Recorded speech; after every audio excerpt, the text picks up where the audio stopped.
suis Ophélie Théodon, je suis attachée de recherche à l'IRTS Parmentier et c'est la seconde édition des rencontres de Parmentier, il y en aura d'autres, voilà, on est très contents.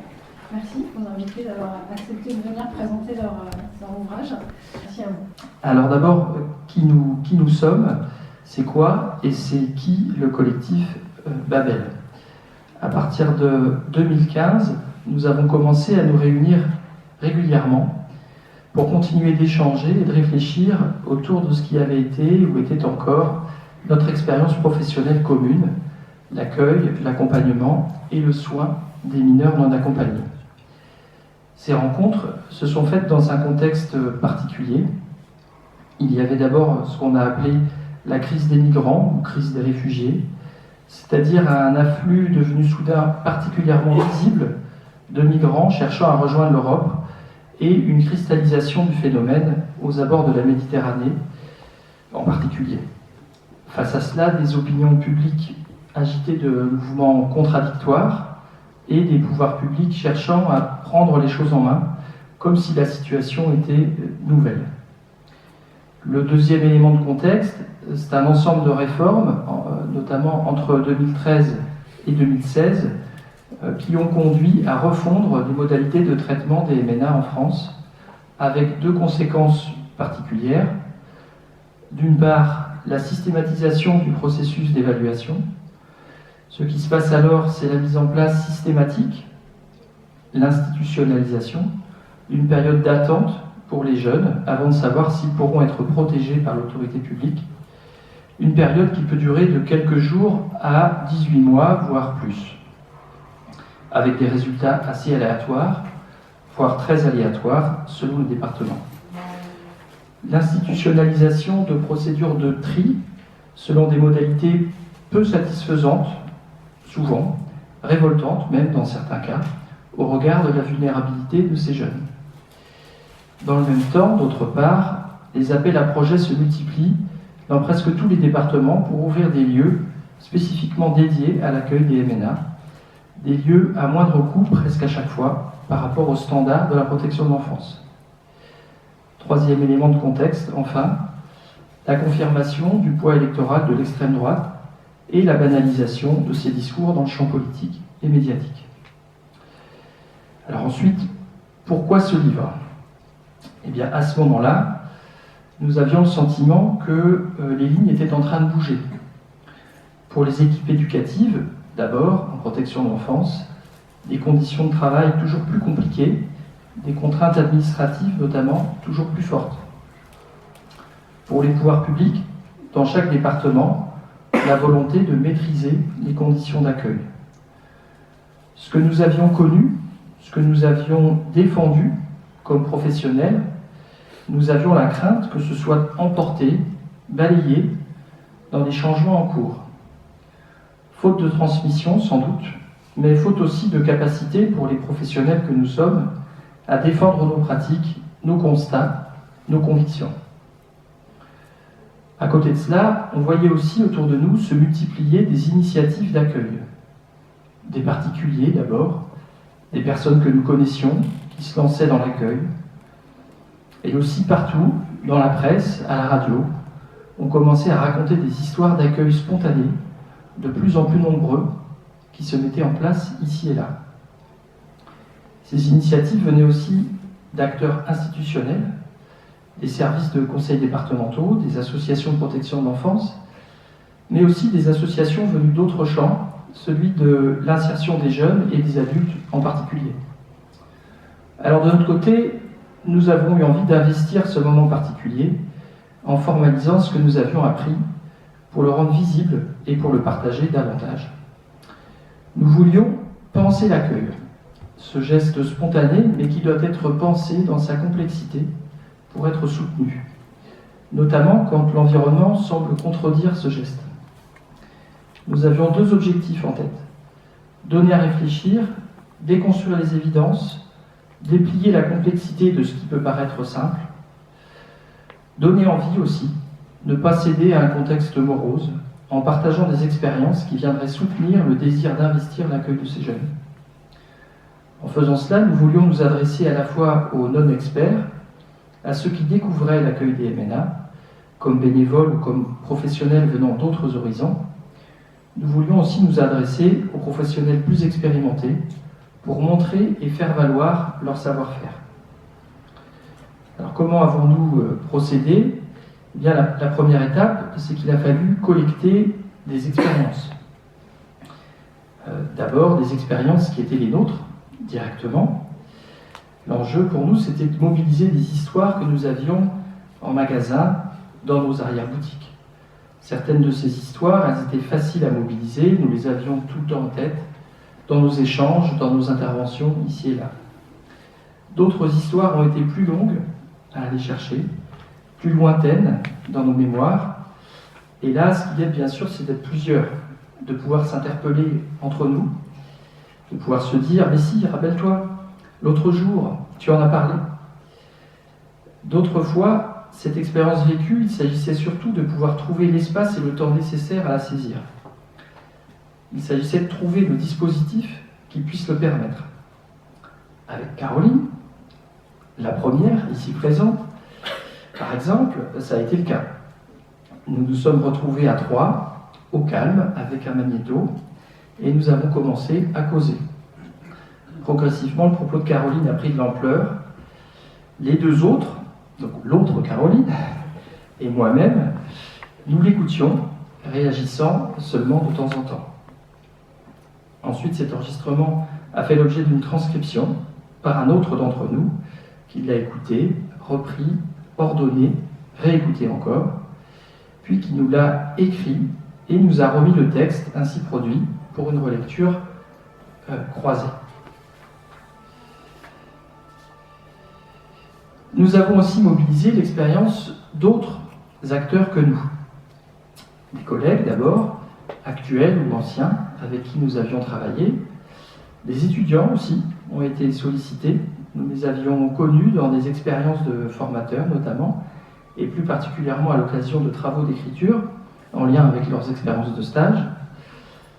Nous avons aussi travaillé avec un jeune anciennement pris en charge, que nous avions connu et à qui nous avons proposé plusieurs entretiens pour resituer son expérience des années plus tard.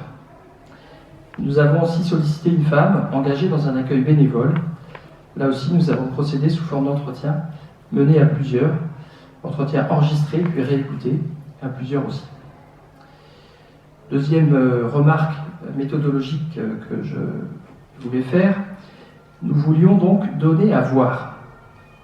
Considérant que les gestes des professionnels du social et du soin étaient trop souvent méconnus, pas suffisamment racontés, nous avons eu le souci de la description. De ce point de vue-là, je crois qu'on peut dire que nous avions des préoccupations de technologues, donner à voir aussi proche du réel que possible. Voilà pourquoi nous avons voulu faire de la place à des histoires racontées, des vignettes cliniques, comme on dit parfois dans les écoles de travailleurs sociaux. En chemin, une autre dimension est apparue, avec le même souci. Nous nous sommes mis à imaginer des illustrations à insérer à l'intérieur du livre. C'est parti d'une conversation avec André Soutrenon, notre éditeur. Il me parle de schémas, d'illustrations, me rappelle que c'est l'un des fils rouges du catalogue des livres de chronique sociale. Moi, sur le coup, franchement, je n'ai pas très envie, je boude un peu. Et puis, je ne sais pas trop comment, je pense à Caroline. Je l'appelle, je lui demande « Mais toi, tu dessines, non ?» Elle est un peu surprise d'abord, mais elle ne dit pas non. Et nous voilà partis à imaginer des dessins ensemble pour donner à voir des situations, des bouts d'histoire, mais aussi des choses que nous cherchions à signifier, des idées à montrer. Troisième point sur la méthode, l'écriture, bien sûr. Bon, ça nous a pris des mois, encore des mois, je ne sais plus combien de mois. Il faut dire que nous étions bien occupés par ailleurs, bien sûr, les uns et les autres. Chacun avait à la fois ses chapitres, à rédiger seul ou à deux, mais aussi la rédaction de vignettes ou d'histoires à confier à d'autres, pour d'autres chapitres. Ensuite, nous relisions les productions des uns et des autres pour corriger, amender, compléter, les interventions croisées des uns et des autres donc. Sur certains passages, les allers-retours ont été si nombreux qu'à la fin, on peut difficilement dire qui est l'auteur de tel ou tel paragraphe. Pour d'autres passages, au contraire, il s'agissait surtout d'inviter chacun à pouvoir dérouler, aussi simplement que possible, les pratiques qu'il souhaitait rapporter et l'analyse qu'il en faisait, tout en respectant la complexité que nous revendiquions. Voilà. J'ai fini pour cette introduction. Et donc pour compléter cette introduction, nous avons eu l'idée avec Ophélie en préparant ces rencontres de vous montrer certains de ces dessins, certaines de ces illustrations qui se trouvent à l'intérieur, que je vous propose de vous décrire et de vous commenter. Donc un premier dessin. Celui que je propose d'appeler le sas. Je reviendrai sur ce terme. Alors que voit-on? Eh bien, deux personnages. Il faut dire que Caroline les a trouvés assez vite, ces deux personnages. Il y a d'abord un jeune, en short et t-shirt, une coupe de cheveux un peu particulière, à la Fido Dido. Il a aussi des claquettes et une valise. Des signes qui sont à la fois ceux d'un jeune tout à fait banal, assez cool, mais il a aussi cette valise. Autrement dit, il est en chemin, il est en voyage, et il n'est pas encore installé. Sa valise reste à ses côtés, il est encore en transit en quelque sorte. Et puis au deuxième plan, il y a cette femme, un personnage qui s'est imposé dans les dessins également très vite. On l'a baptisée entre nous Brigitte. Alors qui c'est Brigitte? Brigitte, ça peut être à la fois une éducatrice, une accueillante citoyenne, mais aussi quelqu'un qui est dans d'autres fonctions, une maîtresse de maison, une enseignante. C'est une femme. Ben oui, quand même.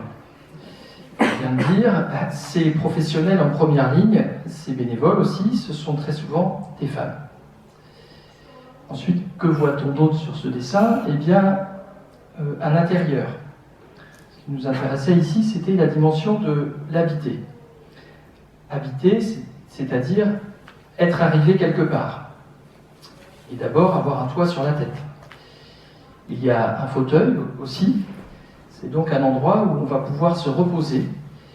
Et comme ce jeune-là, peut-être s'autoriser à s'endormir pour se remettre un peu de tout ce qui s'est passé avant d'arriver. L'accueil, ça commence là, à ce moment-là.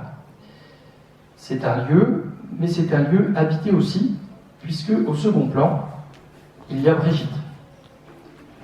Elle est là, elle jette un œil.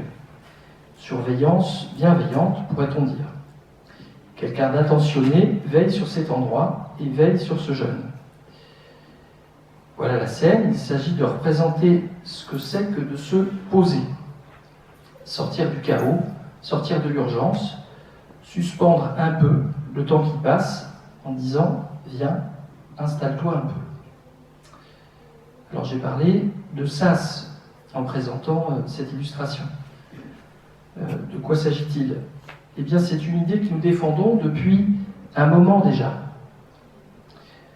L'insertion, la nécessité de faire avec la réalité, avec les attentes des institutions, l'ASE, la préfecture, l'école, avec les attentes de la famille. Par exemple, il faut nous aider, si tu es parti, c'est bien pour ça. Les difficultés à trouver sa place, alors qu'il existe plein de barrières et d'empêchements, oui, tout cela existe bel et bien. Ça prend beaucoup de place dans la vie de ces jeunes. Pour y faire face, il va falloir mobiliser beaucoup d'énergie, celle du jeune, mais aussi celle des accueillants. D'accord, mais comment ça marche? Est-ce que c'est juste comme la vinaigrette? On mélange les ingrédients, préfecture, scolarité, emploi, on touille, et quelques instants plus tard, c'est bon, le jeune est inséré. Eh bien, en fait, non. Ça ne peut pas marcher comme ça. Dans une formule express, ça demande un peu de temps. Et notamment, il faut toujours, selon nous, un sas, c'est-à-dire un espace-temps où on peut un peu oublier tout cela et prendre soin de l'ici et du maintenant, les besoins vitaux, la santé, physique, mentale, mais aussi permettre à celui qui vient d'arriver de lâcher un peu sa valise, de s'asseoir quelque part. Quelque part où l'on prend soin de lui, où on pourra éventuellement l'écouter, lui qui a peut-être quelque chose à dire de ce qu'il amène, où l'on pourra lui proposer de s'exprimer, d'exprimer ce qu'il a en lui, ses ressources, ses capacités, ses désirs.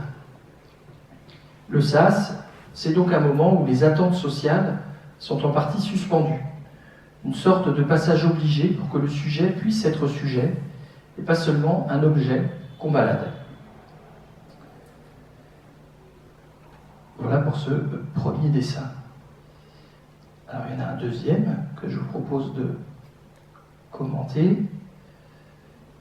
Voilà. Celui-ci qu'on a appelé entre nous Gare du Nord. Donc ça, c'est une histoire qu'un jeune a rapportée à Caroline. C'est toute une histoire vraie, en tout cas vécue. Voilà ce que ça raconte. C'est un jeune qui passe par une grande gare parisienne, donc Gare du Nord en l'occurrence. Il cherche à connaître l'heure du train qu'il ramènera au foyer. Il ne parle pas bien français, il s'adresse alors à quelqu'un.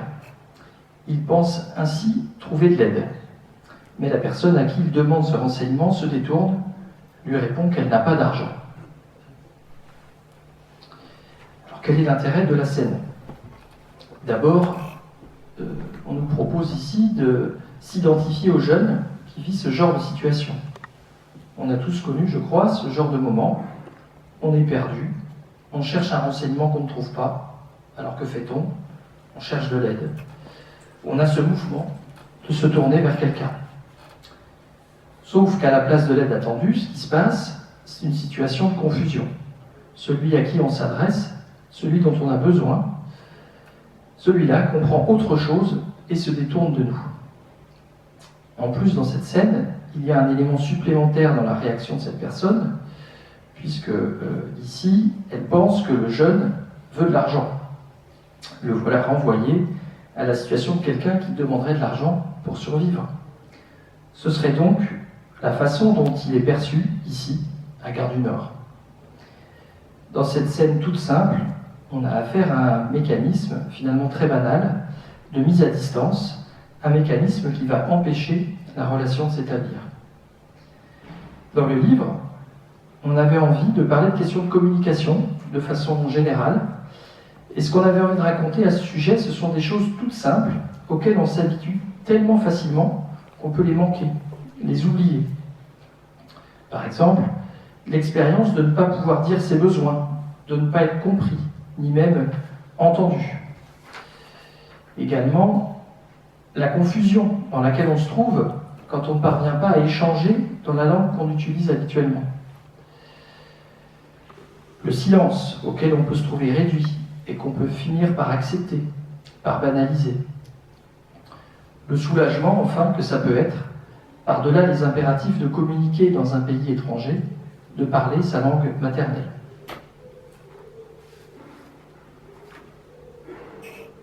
Voilà, troisième et dernier dessin que je propose de commenter, il est là. Alors celui-ci, on pourrait l'appeler le plan. C'est le dernier du livre, dans un chapitre où il est question de l'accompagnement au projet. Le projet du jeune, son projet de vie, son projet d'insertion, c'est évidemment un incontournable. À propos des MNA, ces projets sont centraux, dans l'esprit des jeunes comme dans l'esprit de ceux qui les accompagnent.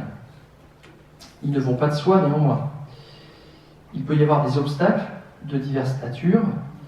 Il y a aussi de vraies difficultés à s'y retrouver, notamment pour ceux qui découvrent cet univers, et les démarches à accomplir. Il va falloir comprendre ce qui va être possible, ce qui va être plus difficile, ce qu'il est permis de projeter ou pas. Il y aura des impasses aussi, des surprises parfois. Tout cela va prendre du temps, du travail, et ça peut prendre la tête aussi, bien sûr. Alors comment en parler ? eh bien, nous avions envie de parler non pas des démarches à accomplir en tant que telles, mais plutôt de ce qu'elles font vivre aux jeunes comme à ceux qui sont à ses côtés. Nous avions envie aussi de parler de l'accompagnement à fournir, de la façon dont on peut proposer aux jeunes de faire un bout de chemin avec lui en la matière. Donc ça donne ce dessin. Donc c'est, je crois, un de ceux qu'on a mis le plus de temps à sortir. J'ai l'impression qu'il nous a fallu des mois avant d'accoucher de celui-là. Qu'est-ce qu'on y voit? Donc on y retrouve nos deux personnages, côte à côte, premier plan, et devant eux, c'est une ville, c'est-à-dire le lieu où les hommes circulent, où les marchandises s'échangent, le lieu de toutes les rencontres, mais aussi le lieu de tous les pièges possibles. On pourra dire que la ville, ici, c'est la métaphore de l'espace social à l'intérieur duquel on circule. On apprend, on fait des expériences. C'est aussi la métaphore des espaces institutionnels, ceux qui définissent des limites, qui donnent des autorisations, ou bien qui interdisent, ceux qui peuvent protéger aussi. Des espaces avec lesquels il faut négocier, à l'intérieur desquels il faut trouver sa route pour pouvoir continuer à faire son chemin. Cette ville, elle est vaste, elle est en perspective. On pourrait dire qu'elle apparaît orientée, tournée vers un horizon. C'est-à-dire qu'elle n'est pas absurde. D'une certaine façon, on peut se dire qu'elle représente un avenir dans lequel on a intérêt à se projeter. Par rapport à cette ville, les personnages sont légèrement en surplomb. Ils ont trouvé un poste d'observation, d'où ils peuvent la voir un peu de haut, avec une vision d'ensemble, relative bien sûr, ils ne voient pas tout, puisqu'il n'existe pas de point depuis lequel on pourrait tout voir, tout connaître ou tout savoir. Mais quand même ici, l'avantage d'être en surplomb, c'est que ça permet de voir les rues, les impasses, peut-être, les ponts, les lieux de passage, etc. Ce qui est intéressant aussi dans ce dessin, c'est que là, Brigitte a un crayon dans la main. Avec le jeune, ils sont en train de tracer des repères sur une sorte de carnet.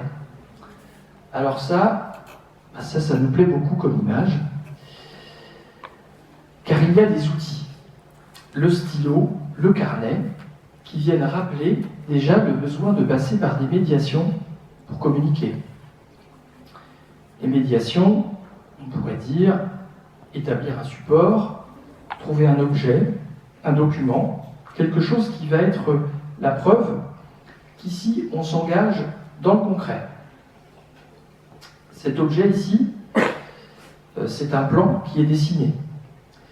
Et ce plan, il va pouvoir faire référence pour nous aider à nous y retrouver. Le plan, d'une certaine façon, ce serait le projet, dans le bon sens du terme, en quelque sorte. Une sorte de boussole qu'on aurait fabriquée à plusieurs. Et là, ici, eh bien justement, on est en train de dessiner le projet. Très concrètement, c'est précisément ce qu'on fait, on dessine un plan. Voilà, on dessine un plan ensemble. Un plan, c'est-à-dire une figuration des étapes qui vont nous permettre de fabriquer quelque chose. C'est formidable, un plan, déjà parce que ça rassure. Ça peut être quelque chose qui va contenir les angoisses, mais c'est modeste aussi. Et ça doit rester modeste, à sa juste place. Car finalement, dans la réalité, quand on y retournera dans la vraie vie, quand on ira dans la grande ville, on ne suivra pas toujours le plan. Il y aura des imprévus, des détours, des arrangements, etc. N'empêche qu'à ce moment-là, ce qui pourra continuer à nous aider, à nous y retrouver, ce sera bien ce moment-là. Ce moment où l'on n'était pas seul et où à plusieurs, on a dessiné quelque chose en regardant vers l'avenir.